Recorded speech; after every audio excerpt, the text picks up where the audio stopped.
नमस्कार मित्रांनो, तर आपण आलेलो आहोत लोहगड फोर्टवरती आणि आपण याच्यामध्ये सर्व काही डिटेल्स बघूयात। तर तुम्ही ज्यावेळेस फोर्टवरती याल किंवा ह्या गडावरती याल त्यावेळेस तुम्हाला इथं अशा ठिकाणी पार्किंग वगैरे करायला मिळेल। तर ज्यावेळेस तुम्ही वरती जाल तर इथूनच तुम्ही पाण्याची बॉटल वगैरे घेऊन गेला तर बरे होईल।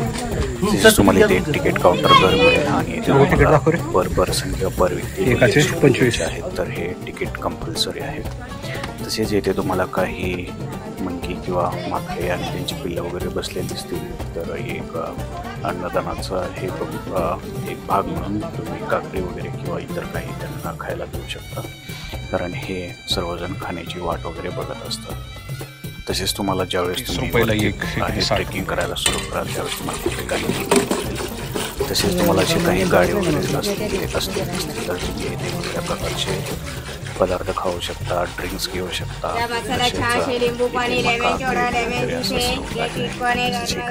लहान माकडाचे पिल्ला मकई घेतली होती आणि आंब्याची कैरी खायला घेतली होती, त्यासोबत छान वाटलं होतं। तर आम्ही माकडांसाठी थोड्याशा काकडी वगैरे घेऊन त्यांना खाण्यासाठी हे दिले होते। तर हा आहे वरती किल्ल्यावरती जाण्याचा पाथ आणि तुम्हाला तिथून वरती जायचं आहे। तर अशा प्रकारे हे दिसेल, तर एंट्रीलाच तुम्हाला अशा प्रकारे हा बोर्ड लागलेला दिसेल। तर ज्यावेळेस तुम्ही मित्र किल्ल्यावरती जाल त्यावेळेस तुम्हाला वरती अशा प्रकारचे हे दिसेल, जिथे एक मॅप वगैरे दिलेला आहे लोहगडाचा आणि त्याच्यावर तुम्ही काय काय हे आहे त्याची सर्व इथे डिटेल्स माहिती दिलेली आहे। तसेच हे फोटो काढण्याचे काही फेमस ठिकाणं आहेत, तर तुम्ही वेगवेगळ्या अँगलनी इथे व्ह्यूज वगैरे घेऊ शकता। तर सध्या मी इथे आलेलो आहोत जवळपास 4 ऑक्टोबरला, तर पाऊस वगैरे पूर्णपणे उघडलेला आहे आणि एकदम असं ढगाळ वातावरण आहे, जास्त ऊनही नाही आणि जास्त हेही नाही आहे म्हणजे पावसाचं। तुम्हाला हे सर्वत्र अशी हिरवळ वगैरे दिसेल। तर व्हिडिओ काढण्यासाठी किंवा फोटो काढण्यासाठी जे वातावरण आहे ते खूपच छान असणार आहे येथील। तसेच येथे दुपारी आम्ही जवळपास 3 वाजले होते, 3-3:30, तर अशा प्रकारे व्ह्यू दिसत होता। साईडलाच तुम्हाला तिकडे एक पवना डॅम वगैरे दिसेल। तर ज्यावेळेस तुम्ही वर जाल त्यावेळेस तिथून वरचा व्ह्यू घ्याल त्यावेळेस ते खरंच व्ह्यू भारी असेल। तर इथे बरेच जण लोक वगैरे आलेले आहेत, कॉलेजमधील मुलं हे ते, तर सर्वजण फोटोचा आनंद घेत आहेत।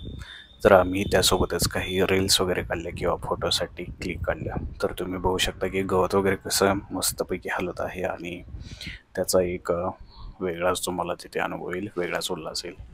स्पेसिफिकली हे नदीतील पाणी आणि त्याच्यावर पडणारी सूर्याची किरण आणि त्याच्यापासून मिळणारी चमक हे एक वेगळ्याच प्रकारचं दृश्य होतं।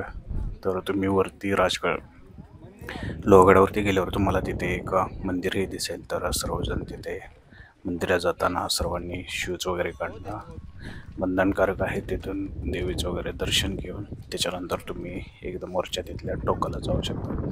तसेच इथे पाण्याचे वगैरे काही नियोजन वगैरे केलेलं आहे।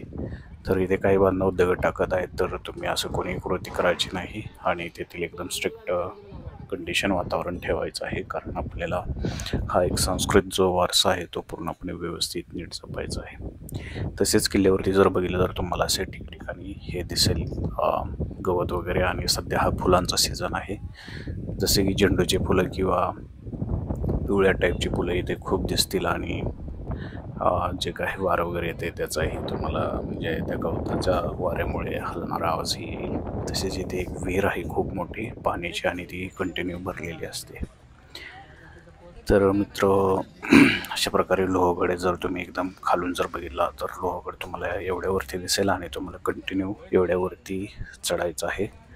तर ज्यावेळेस तुम्ही एकदा स्टार्ट कराल त्यावेळेस तुम्हाला ठिकठिकाणी तिथे पॉईंट्स वगैरे भेटतील फोटोशूटसाठी, त्यामुळे तुम्हाला अजिबात कंटाळा येणार नाही। आणि तेच खाली असे वेगवेगळे शॉप आहेत, तिथेच एक आजूबाजूचा शॉप आहे, तर त्यांच्याकडून तुम्ही काही गोष्टी घ्या, पदार्थ घ्या, जेणेकरून त्यांना हेल्प होईल। तसेच मित्र आम्ही वरच्याच पॉईंटला लोहगडावरती आल्यावर एकदम टॉपच्या पॉईंटला तर तिथे असे काही व्हिडिओ काढण्याचे दृश्य होते।